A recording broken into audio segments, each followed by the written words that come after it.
Bonsoir mes petites cartes, c'est Kensen, le scribe de sang. Et on se retrouve aujourd'hui pour du très très bon et du très très moins bon. Pour la présentation des decks, donc, on avait la dernière fois fini par l'Orange Taunt, et on commence là par 3 tiers 1, donc ça va rentrer direct, boum, dans le vif du sujet, avec un des meilleurs decks en plus, il a abusé ce deck, un des meilleurs decks qu'on a jamais conçu, et 3 tiers 1 à la suite, puis 3 bousins qu'on va regarder tous ensemble, et qui sont rigolos quand même. On est parti pour Aurelo Move. Alors Aurelo, pourquoi? Pour Orange et Yellow.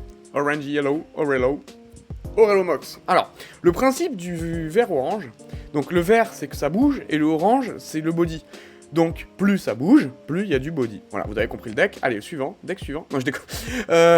Mais vous avez compris l'idée, c'est-à-dire qu'en fait, en gros, on a des cartes qui vont avoir Light Up, le sigil tout en bas, qui dit quand une carte bouge, cette carte elle a plus 1 de force et plus 1 de health. Donc plus 1, plus 1. Pour chaque carte qui bouge. Donc à la fin, en plus elle a dit à la fin du tour, on réarrange le board. Donc ce qui fait qu'à la fin du board, vous bougez 4 cartes. Donc elle devient 4-5 direct à la fin de board. Plus vos autres effets qui bougent, elle peut devenir 8-6. Le problème, on dit c'est trop fort Jordan, t'as une 8-6 tour 1. Il y a Explobot dans le format. Tout le monde joue des B35 bombers qui mettent 10 blessures à une bête. Et c'est pas si facile que ça, parce que quand elle arrive, elle est 0-1. Donc c'est-à-dire si vous êtes en train de prendre la sauce, ce deck ne peut rien pour vous. Si vous êtes contre aggro, c'est un peu la faiblesse de ce deck. Si vous êtes contre aggro et que le mec est en train de vous mettre la sauce, bah vous dites bah je pose une 0-1, fin de mon tour c'est une 8-6, le mec il fait bah c'est bien, je continue de te mettre face et c'est ciao. Voilà.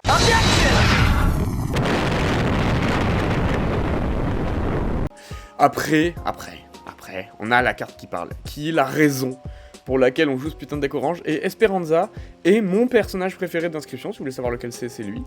C'est une femme qui a la tête sur la pique, hein, vous vous rappelez, l'élève de Magnificus, et elle est blasée par sa douleur. En fait, elle en chie tellement qu'elle en a marre, et je trouve ce personnage juste incroyable, et en plus il me rappelle quelqu'un que j'aime bien, donc c'est plutôt chouette. Et oui, je connais des gens très tristes. Et du coup, elle a l'impaling, ce qui fait que si vous êtes derrière sur aggro, bah elle met 1 point pour la scale, et tour d'après, bah t'as une genre 1000 impaling, c'est-à-dire même si t'as mis un truc devant, bah elle va quand même te la foutre dans la gueule. Donc c'est très fort, c'est très blasé. Ce deck est terriblement fort. Je pense pas qu'elle devrait être 1-3. Je pense qu'elle devrait être 1-1. Il y aura potentiellement des nerfs sur ce deck, parce que c'est vraiment fort. C'est vraiment fort de bouger. Il y a peu de counterplay, à part vraiment... Alors, ce deck il prend Love Explosion, hein, vous vous rappelez l'épisode avant où le mec joue que des Explobots, c'est perdu. Mais c'est intéressant. Et on a la Démonesse qui est là pour faire le pivot, qui a aussi le Light Up, qui coûte un jaune et qui vous donne un orange. Donc elle est super cool parce que déjà elle va scale aussi par rapport aux cartes qui bougent. Et en plus de ça, donc le jeu il joue surtout jaune, splash orange, et du coup bah, elle est facile à invoquer, et elle vous donne votre orange. Ce qui est son petit défaut, c'est qu'elle coûte des os, donc vous pouvez pas la jouer tour 1 non plus, faut pas déconner, mais du coup c'est cool, elle arrive en fin de partie pour vous aider à jouer vos splash si vous avez pas eu vos mox, elle est très très cool. Voilà, donc on a des petits machins qui light up, voilà, donc l'idée c'est que c'est fort, hein, light up, hein, d'avoir autant de cartes qui light up, c'est très très fort, ce deck il est plutôt stylé, et on a après plein de cartes qui vont bouger, comme elle par exemple, si y a un mox qui meurt, hop, elle atterrit à sa place, et elle a le spectacle qui, quand elle est jouée, on peut échanger 2 positions de board. Donc elle est très forte parce que c'est une des très rares cartes d'inscription qui intervient pendant la phase d'attaque. Il n'y a pas de flash, inscription, il n'y a pas d'éphémère, de rituel, de trucs à jouer pendant le tour de l'autre. Il n'y a que les machins hitters. Et elle, si l'adversaire a l'outrecuidance de vous attaquer votre Bimox ou votre Mox tout court, et ben vous pouvez la jouer elle et l'échanger, ce qui fait qu'elle peut aller tanker un autre truc ou sauver un de vos kills. Ce qui est terriblement fort parce qu'après c'est à vous. Bah, vous avez échangé sa place avec sa 8-5 et la 8-5 elle tape face et vous êtes plutôt bien. Donc quand l'adversaire il joue contre ce deck, il faut qu'il se méfie quand il tape sur un Mox. Parce que si vous avez ça, si elle n'est pas encore passée, donc c'est un deck tier 1, c'est-à-dire qu'il faut connaître le deck en face, il faut connaître ce deck là pour mieux le contrer. Donc vous savez que tant qu'elle n'est pas tombée, il vaut mieux éviter de taper les mox. Du coup, il faut taper les 8-10, mais elles sont 8-10, elles sont difficiles à choper, donc voilà. Ce qui fait que ce deck est très fort, c'est qu'il synergise très très bien l'un avec l'autre. Et après, on a plein de trucs qui font mouver, donc lui qui a le spectacle, mais lui, c'est pendant votre tour. Donc ça permet de faire bouger pendant le tour, pour grossir un peu pendant le tour. Ce qui est plutôt fort. On a lui avec la télékinésie et le light up, donc ce qui fait que il va bouger une carte d'un board envers un autre. Donc lui, il est très fort parce qu'il peut vous dégager il peut faire une ouverture dans la défense de l'adversaire pour que vous puissiez taper dedans, enfin bref. Ce deck là est assez fumé, vraiment très honnêtement il est assez fumé, en plus on a des bons, alors lui il est plus de 4, hein. Il me semble qu'il est repassé 2-3, il a été un peu nerf. Il y avait plein de cartes qui ont été un peu nerf de ce deck-là. Là, c'est pas la version finale qu'il y a là, mais c'est proche de la version finale. Et ce deck est vraiment fort. Et on va avoir le petit Draws Image qui bounce, hein, vous vous rappelez du deck jaune, qui est chouette, c'est chouette de bouncer une carte en face. Le 10 Image, hein, qui fait bouger toutes les cartes, donc les vôtres et celles de l'adversaire, et du coup, Light Up, c'est sur toutes les cartes. C'est-à-dire qu'à chaque fois qu'une carte bouge, que ce soit les vôtres ou celles de l'adversaire. Donc lui, il trigger 8 fois le light up, c'est lui qui fait les 8-4. Parce que, autant lui, il fait bouger 4 cartes, donc il donne +4/+4 à ceux qui ont light up, ce qui est déjà sympa. Et lui, il fait 8, donc c'est juste abusé. Si l'adversaire, il est full board et que vous êtes full board, faites bouger 8, et genre là, c'est la panique. C'est la panique. Et du coup, on a le Vengeful Mage aussi, qui est l'élément du jaune, hein, vous vous rappelez du deck midrange jaune. Donc voilà, donc ce deck-là est terriblement fort, d'accord. Il y a peut-être des choses qui vont être refaites. On se demandait si Light Up, ça devait pas donner juste plus 1 de force, et pas plus 1 d'endurance, il n'y avait pas de raison que ça donne plus 1 d'endurance. Mais dans ce cas-là, le deck devient terriblement faible. Donc pour l'instant, je le mets comme ça, parce que par rapport aux autres terrains, il n'est pas non plus ultra dominant. Mais on est sur le haut du panier. On est sur le haut du panier avec Ooze Splash Green, Aurelo Move et l'Atomic Control. Pour l'instant, on est là-dessus. Voilà. Par contre, lui, pour un Atomic Control, il va bien se faire foutre, hein, ce deck. Hein. Ce deck n'est absolument pas fait pour tuer un gros deck control. Voilà, c'est sa grosse faiblesse, quand même. C'est sa grosse faiblesse, c'est-à-dire que ça détruit tous les agros en face, même si aggro a la outplay de dire, bah voilà, t'as pas grossi ce tour-ci, je vais quand même aller te mettre face. Mais il peut quand même se défendre contre aggro. Il explose midrange, hein, parce que midrange va essayer d'être plus gros, mais tu peux pas être plus gros plus vite que ce deck-là. Et titre. Et du coup, le truc, c'est que ce deck est vraiment polyvalent. En fait, c'est ça qui le renforce, c'est qu'on peut dégager les blockers en face, bouger pendant notre tour, protéger en flash. Il fait des trucs que peut-être dans l'inscription on devrait pas faire. Mais bon, pour l'instant c'est rigolo, on peut jouer au tour, hein. Si on voit que de l'allée passée, on sait qu'on peut commencer à attaquer les mox pour tuer les mox, ça reste du bicolore, hein. Le deck a quand même que 4 sources de bicolore, c'est-à-dire ça, donc il y a les 3 mox comme ça et elle, hein. Donc si vous arrivez à casser les orange gemmes, bah l'adversaire peut plus jamais jouer ça, il peut plus jamais jouer son patron. Donc il y a quand même des moyens de casser les couilles à ce deck quand on le connaît bien. Donc c'est vraiment un deck tiers, hein. Il faut apprendre ce deck, comprendre comment il fonctionne pour mieux le contrer. Très intéressant. Enfin, Orlu Mox Win. Alors là on est, pour ceux qui connaissent Magic, quoi c'est Red Deck Win? Oui, là on est dans le aggro, mais avec un A majuscule, ouais, c'est aggro. Bleu-rouge, full aggro, voilà. L'idée c'est de bourrer le mec, qui est d'ailleurs un très bon counter, c'est pour ça qu'il est tier 1, parce qu'il counter beaucoup de bons decks. Il counter à Atomic Control, Atomic Control a beaucoup de mal contre ce deck. Il peut counter Aurelo Move, parce qu'il s'en bat les couilles du board, il va juste bourrer et bloquer comme un ouf. Et du coup, on va se retrouver ici, avec ce deck Orluz Mox Win, donc on a les Bimox bleu-vert, bleu-orange, et en fait on va jouer surtout avec les Avengers, qui sont 2 de vol, ce qui est déjà fort, et qui en plus protègent vos bêtes qui ont que 1 de force. Donc on va jouer avec des petites cartes qui ont 1 de force, qui sont bien, qui peuvent péter la gueule du mec. Lui il va donner par exemple Airborne Leader, donc il va donner la force à ceux qui volent. Et la force de ce deck, c'est justement, c'est un deck aggro vol. Donc on a évidemment le prétendant d'Esperanza, qui est beaucoup trop fort, hein, que je l'avais présenté dans Orange Lord. Mais on va avoir aussi, bien évidemment, le maître, il est où? Le maître bleu-rouge, le maître Orlu, qui est pas là, que j'ai oublié de mettre dedans. Complètement con, ça. Voilà, bon, non, il est là, si je me dis, c'est pas possible, parce que le deck tourne autour de lui, qui a le looter, donc c'est bien, parce que comme l'autre, il a le alpha, qui lui peut lui donner plus de force, bah lui, il peut taper 2 fois. Looter, je rappelle, hein, c'est quand vous mettez un point en face, enfin, quand lui, il attaque, il vous piochez autant de cartes qu'il inflige de dégâts. Donc s'il y a alpha, il met 2 dégâts, vous piochez 2 cartes, c'est terriblement bien. Sur un deck aggro, c'est terriblement bien, vous refidez votre aggro. Et du coup, c'est pour ça que la carte qui parle, c'est la seule carte qui a le leader pour pas trop cher, qui peut mettre 3 points toute seule, parce que quand elle arrive, elle crée un skeleton dans la main, donc elle met 1-1, elle donne 1 à côté, donc ça peut vite mettre 3 points tout seul, ce qui est fort dans aggro, et du coup si vous arrivez à la combo avec Master, c'est très fort, mais c'est bon, c'est fort aussi avec Esperanza, parce qu'il a le piercing, c'est fort aussi ça, parce qu'il a le looter aussi, donc on va jouer lui pour essayer de piocher, parce que c'est full aggro, et qu'en plus, il a le looter aussi, donc ça combo avec tous les triggers alpha, voilà.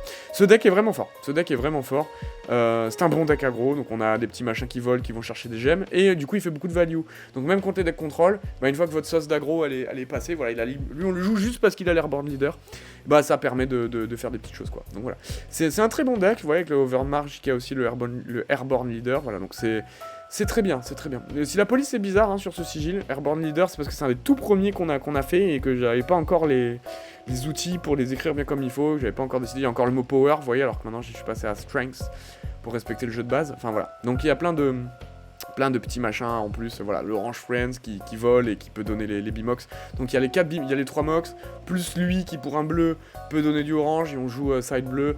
Donc voilà, c'est plutôt fort, c'est plutôt un bon deck full aggro. Et c'est à cause de ce deck qu'a été inventé la DCA, la fameuse carte de side qui détruit les volantes. Parce qu'en fait, le problème c'est que tous les decks contrôle partent du fait que une fois qu'ils ont bloqué le board, ils vont pas te faire trop attaquer. Et lui il arrive, il fait lol, je passe au-dessus. Et en fait le contrôle il peut absolument rien faire contre ce deck. C'est vraiment un assassineur de contrôle. Si tous les decks log sont mauvais dans ce format, c'est à cause de ce deck. Parce qu'il passe au-dessus, il en a rien à branler de toi en train de bloquer au sol. Voilà.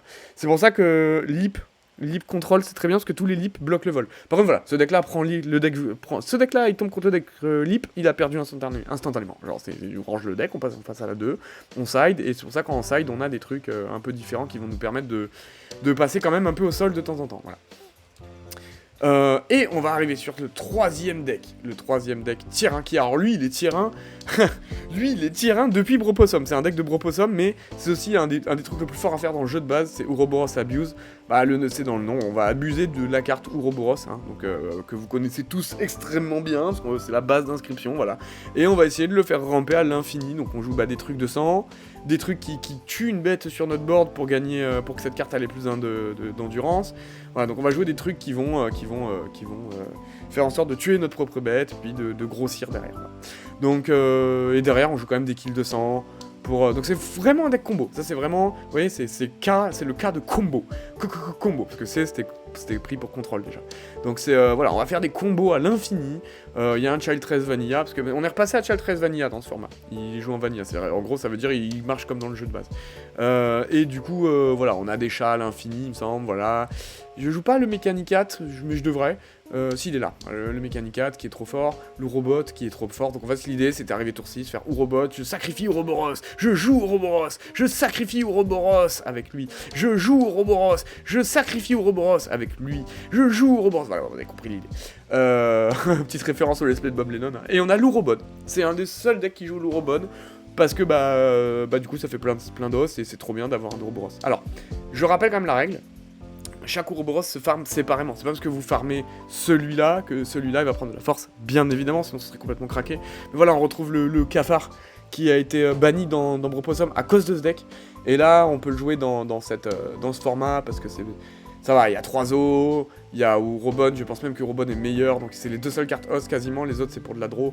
On a un Moodon Flèche qui je pense c'est pas bien parce qu'on veut garder les os pour l'Ouroboros, voilà bref. J'ai pas beaucoup joué avec ce deck parce qu'il gonfle tout le monde, du coup il est pas opti. Je pense que ça on pourrait l'enlever pour mettre un autre truc. On joue évidemment la Made God, mais je pense qu'on pourrait jouer un Noble Stag pour faire plus de combos, enfin bref. Je pense qu'il y a moyen de l'adapter. Comme c'est un tier 1 et qu'il est capable de tout faire, je pense qu'il y a des gens qui peuvent l'adapter pour en faire quelque chose d'encore meilleur. Ouais, il y a un Warren qui se balade en loose day, je crois qu'il y en a 2, voilà, 3. Ah non, il y a les 3, on joue les 3 Warren. Évidemment les 3 gift bots pour pouvoir piocher, enfin bref, c'est un super deck combo. Après voilà, vous prenez aggro avec ça, vous êtes pas bien. Vous prenez midrange, c'est chaud. Vous prenez un ramp qui rampe plus fort que vous, plus vite que vous, c'est chaud. Donc voilà, c'est vraiment du combo et essayer de faire des gros Ouroboros, et c'est très rigolo, ça peut faire des gros kills. Voilà. Et on joue pas l'Ouromage dans celui-là. Il y en a un où on joue les 4 Ouroboros. C'est un nouveau deck que j'ai créé où en fait il y a un 5ème Ouroboros. Si on le sacrifie avec les 4 Ouroboros, on gagne la partie. C'est un nouveau Exodia.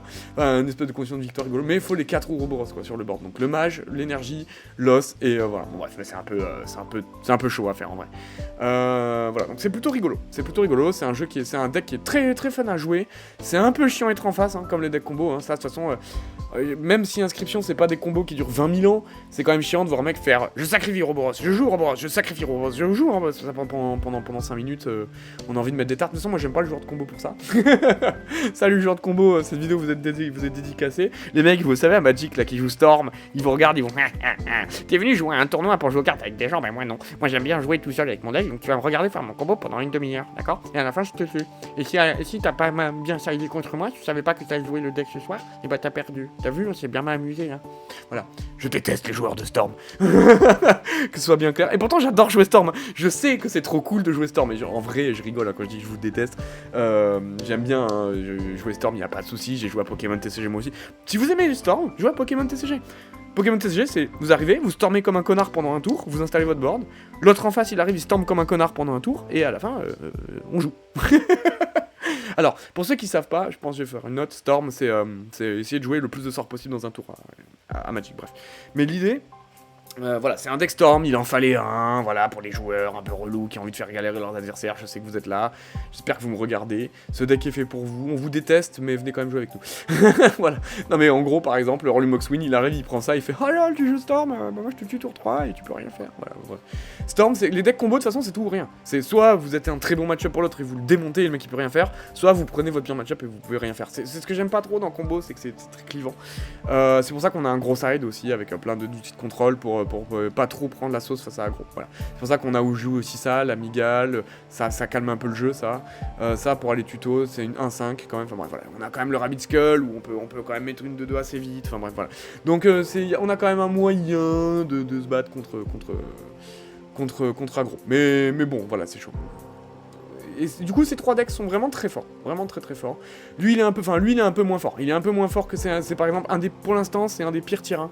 Il est quand même tier 1, parce que bon, faut pas déconner, mais c'est un des pires tier 1. Il pourrait être silver, mais je pense qu'il pourrait être amélioré. Il est déjà fort, et je pense qu'il pourrait être encore plus amélioré avec les nouvelles cartes qui arrivent, et déjà avec les cartes qui sont dans le format. Donc, on est dans du lourd.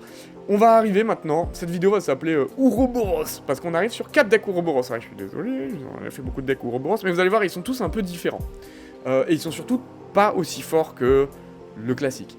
On a le Ouroboros Taunt, où là l'idée c'est vraiment, on va essayer de faire un max de Ouroboros. Donc on va jouer les Ringworm, qui évoluent en Ouroboros, pour essayer de faire 3 Ouroboros et faire sacrifie Ouroboros sur Ouroboros, sacrifie Ouroboros sur Ouroboros. Parce que si vous arrivez à avoir un chat, si vous arrivez à avoir 2 Ouroboros en main, vous faites chat Ouroboros, je sacrifie Ouroboros sur Ouroboros et chat, et je fais ça à l'infini. Enfin, à l'infini.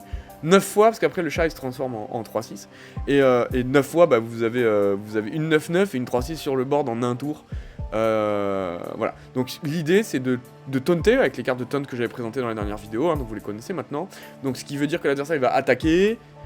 Vous protégez votre Ringworm, il se transforme en Ouroboros, vous faites ça avec, vous piochez votre Ouroboros ou vous piochez un deuxième Ringworm, vous le reprotégez, vous avez 2 Ouroboros, vous lâchez la combo, vous avez un Ouroboros farmé à 9-9, et du coup le chat. Voilà. Donc pareil, les Ouroboros se farment individuellement. Donc il faut sacrifier les deux sur l'un, sur l'autre, sur l'un, sur l'autre, sur l'un, sur l'autre.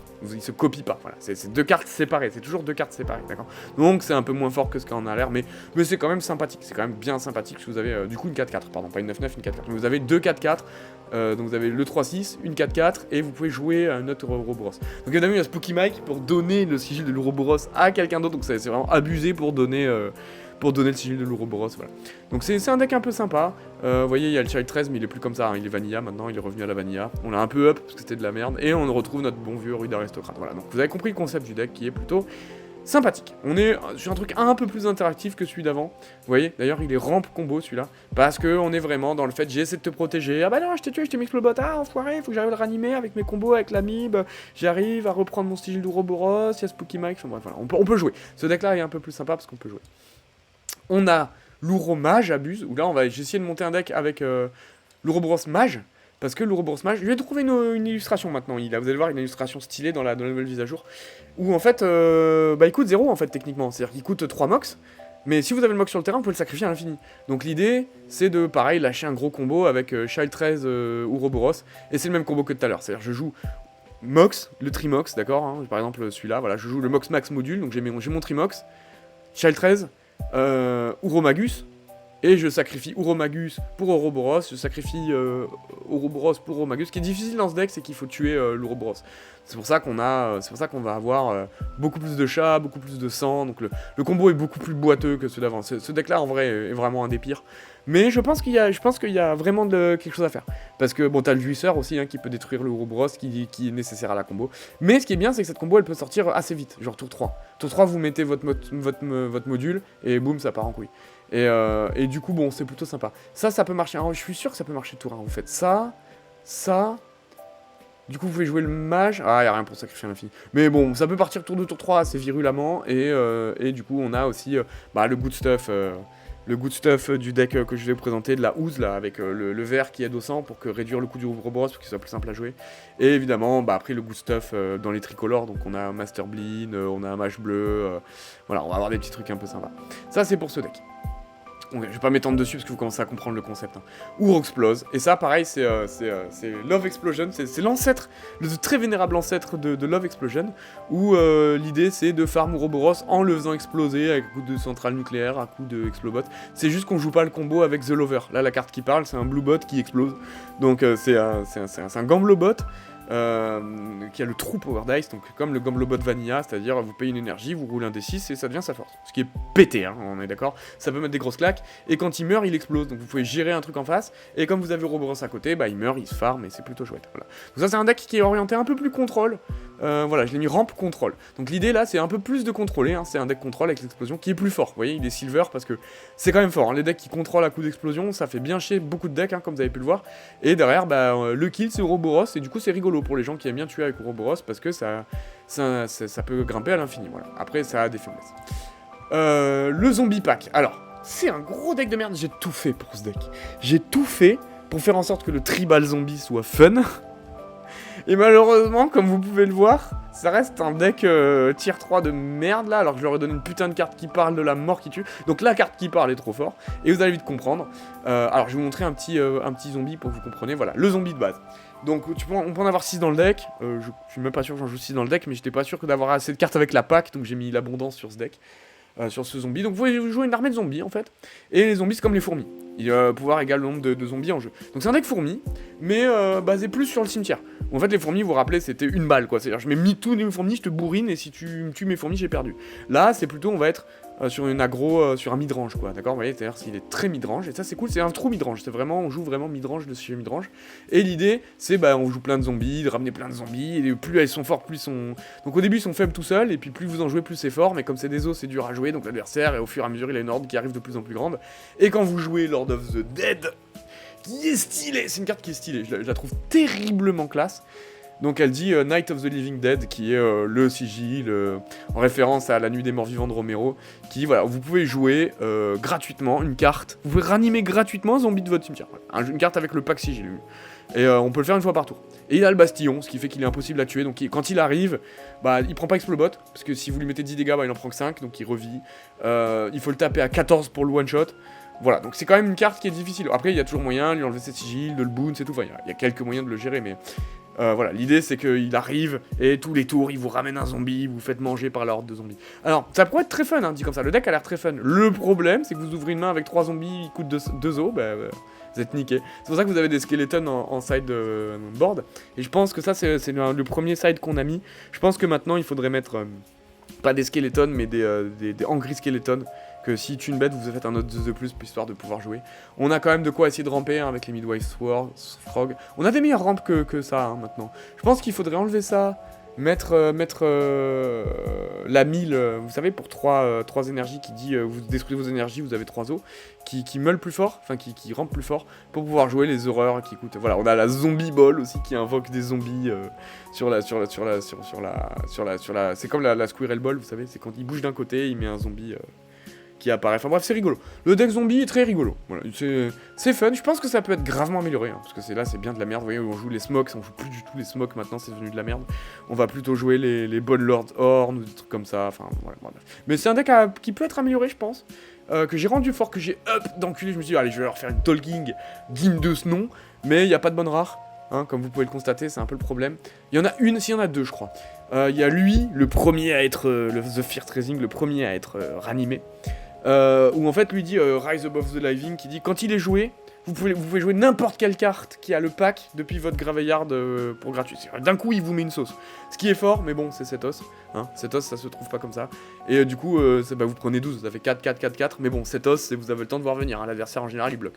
Et puis si vous vrasez derrière, vous avez les Artrice. C'est pour ça que la Talking est plus forte, parce qu'elle peut pas se faire vras, pas à l'explobot en tout cas, et tous les tours elle réanime une carte et elle est un peu plus dans le thème, elle coûte moins cher, donc c'est un peu plus stylé. Que lui c'est un coup, vous allez faire un gros overrun, et puis c'est stylé, mais c'est tard. Et le Zombie Master, qui dit pareil, qui a le Night of the Living Dead, donc il peut ranimer, mais lui il a pas de protection en fait. Il est comme la carte qui parle, mais il a que 3 au cul, il coûte 3 os, c'est assez cher quand même. Et du coup, il ranime des bêtes, donc c'est cool. Mais voilà, l'adversaire va dire bah je mets 3 points dedans, je mets un explobot dedans et il va te faire foutre avec tes zombies. Voilà. Et on a du coup après des petites cartes qui sont dans le thème, qui sont assez chouettes, mais qui sont terriblement chères. Bon, voilà. Vous avez compris le deck zombie. Il est très fun, il est très très fun, mais voilà. Il faut l'améliorer, il a besoin d'être amélioré. Et on a le dernier deck qui va faire mouiller certains joueurs de combo de Magic, hein, parce que vous avez vu le titre, Living End. Et Living End, c'est un deck combo à Magic où on va remplacer le cimetière par le board par le cimetière. Donc tout ce qu'il y a sur le board, on le met au cimetière, et tout ce qu'il y a au cimetière, on le met sur le board. Comment on fait ça dans l'inscription? Eh ben c'est bien simple. On va faire ça avec Yurpo. Alors Yurpo, c'est quelle couleur? C'est violet-jaune, ce qui est très bizarre. Et du coup, violet-jaune, c'est vraiment faire des choses pas logiques. Donc le jaune, c'est bouger et faire des choses en dehors du board. Et le violet, c'est ramp Ranimator. Donc là, c'est plutôt le côté Ranimator sur lequel j'ai joué. On va faire ça avec le Wizard Lizard, que je vous avais présenté dans le deck Great Balance, d'accord? Et ben on va se servir de lui pour faire la Living End. Donc en fait, en gros, c'est très exactement comme le deck que je vous avais présenté de Great Balance, mais en plus, vous jouez ces connards qui sont plus du tout de 2, parce que c'était bien trop fort, mes gens, bien trop fort, ils sont 1-1 maintenant, qui ont le Blackmail, qui est un des sigils les plus forts d'inscription. C'est l'adversaire, il défausse une carte, de son choix. Bah c'est quand même ultra pété, parce que faire un de ces gratos à inscription sur la main de l'adversaire, c'est juste déconner. Et en plus, il peut faire bouger les cartes, c'est-à-dire bouger une carte du bord de l'adversaire en face de lui. Et bah c'est pété parce que ça ouvre des trous et ça permet de bourrer. Et du coup bah on va jouer des énormes kills hein, pour faire le combo Great Balance, hein, vous vous rappelez où on fait le Living End. Donc ça se joue vraiment quasiment comme Living End de Magic, c'est-à-dire on va pas vraiment, mais en gros on va faire des défausses, hein. On va défausser la main du mec en face et on va nous garder des bons trucs en main. Et quand le mec il a plus rien en main, ben on fait Wizard Lizard, c'est-à-dire toutes tes cartes de ta main tu les mets sur ton board et tout ton board tu le reprends dans ta main. Et comme on lui a défaussé la main, bah il a plus rien à mettre et on le baise comme ça. Donc c'est un peu fort. Maintenant le deck a des grosses faiblesses parce que c'est un deck full combo. Déjà la défausse c'est bien, mais il y a des decks qui s'en battent les couilles. Si le mec en face il joue Ranimator, parce que Ranimator dans l'inscription, sa plus grosse faiblesse c'est qu'il n'y a qu'une seule carte qui va chercher une carte qui fait défausser une carte de la main. C'est très très dur à inscription de s'auto-défausser une carte. Donc si le mec en face il joue Ranimator, bah vous avez vraiment bien l'air con. Parce que du coup vous lui faites défausser un kill, il fait ah c'est chouette, tu m'as fait la moitié du boulot, bah derrière j'ai 10 cartes qui arrivent dans mon deck, je te ranime une horreur et toi t'es en mode ah va falloir Living End quoi. Va falloir vraiment maintenant que t'as mis ton horreur que je te la renvoie en main, que je te baisse ta main, mais t'as pas le temps parce qu'en face bah t'as genre un Bon Lord, voilà, qui est la nouvelle version du Bon Lord, 7-11, bon bref. En gros, vous êtes nucléarisé. Donc ce deck a des très mauvais match-up. Aggro, ça pue la merde. Hein. Vous prenez aggro, vous avez perdu parce qu'il a pas de carte en main. Le mec il dit bah, tour 1, je mets mes 4 cartes en main. Bah moi, mon tour 1, si je te défausse une carte de ta main. Ouais. Ben, t'as bien l'air con, mon frère. Voilà, donc la défausse a quand même bien des problèmes. Voilà, d'accord. Après, on a des cartes qui sont vraiment stylées. Cette association de couleurs est trop cool. Et là, d'ailleurs, j'ai sorti le tricolore, c'est-à-dire violet, jaune avec le vert. C'est des clowns. Vous allez voir, ça pète sa mère, comme on dit. Mais bon, j'ai pas encore fait la mage. Hein. Je la finirai cet été, cette grosse mage de 300 cartes, parce que j'ai encore des petites modifications à faire, notamment dans les guildes 3 couleurs. Il faut que je les finisse. Voilà, donc on a du good stuff jaune, hein, comme vous connaissez, avec le Vengeful Mage qui a trouvé son illustration. Il est beau, hein. Avoue, il est beau, mon Vengeful Mage. Il a la classe, putain. C'est pas moi qui l'ai dessiné, hein. Je préfère. Tiens, après, je rappelle toujours, c'est pas moi qui dessine. C'est des gens bien plus talentueux que moi. Voilà. Et du coup, on a lui qui a aussi le Blackmail, qui est une des rares cartes mage énergie à avoir le Blackmail parce que c'est vraiment fort. Voilà. Donc c'est stylé, c'est stylé. Ce deck est vraiment filé. On a le Master Yurpo que vous connaissez pas, qui est joué que dans ce deck. Qui dit quand il est joué, on mélange le cimetière, on le retourne et on le mélange et ça devient un troisième deck. Donc vous pouvez choisir de quel deck vous piochez, de la défausse, du main deck ou du side deck. Enfin, c'est un peu stylé quoi. Voilà. C'est très très rigolo. Et quand il y a une carte qui meurt, elle va en dessous de ce deck. Donc vous pouvez plus jamais être tué à la meule quand il est joué. C'est vraiment l'anti-meule. Par contre voilà, meule il prend ça, il auto-concède. Il est obligé de vous meuler Master Yurpo avant même qu'il soit joué. Et le counterplay, c'est justement de jouer Ranimator, de ranimer Master Yurpo, et Meul va se faire enculer. Voilà. C'est un anti-meul, mais alors vraiment un anti-meul avec un majuscule. C'est 100%, enfin on va dire 99,1% sur Meul. Meul, sa seule chance, c'est d'aller vite chercher Master Yurpo dans votre deck, de vous le mettre au cimetière. Je rappelle que c'est comme ça que ça marche Meul.